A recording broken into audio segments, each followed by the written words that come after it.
ज्यांना तिकीट मिळालं नाही ते इकडे तिकडे जाणारच असं छगन भुजबळांनी म्हटलंय।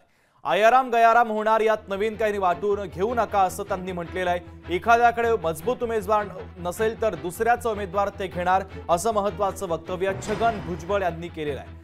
ज्यांना तिकीट मिळालं नाही ते इकडे तिकडे जाणारच असं छगन भुजबळ यांनी म्हटलंय।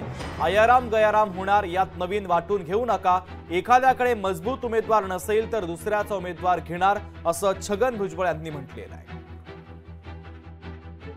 इकडे 3 पक्ष आहेत, इकडे 3 पक्ष आहेत, दोघांना तिकीट मिळणार आहे, एक इकडून एक इकडून। ज्यांना तिकीट नाही मिळणार ते इकडचे तिकडे तिकडचे इकडे जे आहेत ते जाणार आहे। इकडे पण आयाराम गयाराम होणार आहे, तिकडे पण आयाराम गयाराम होणार आहे।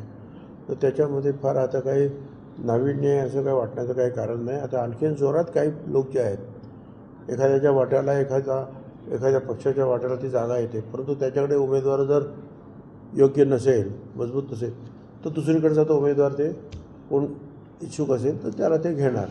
तर अशा प्रकारे सगळीकडे आता होणार आहे। लोकशाही मराठी ऐका, पहा, जागरूक रहा।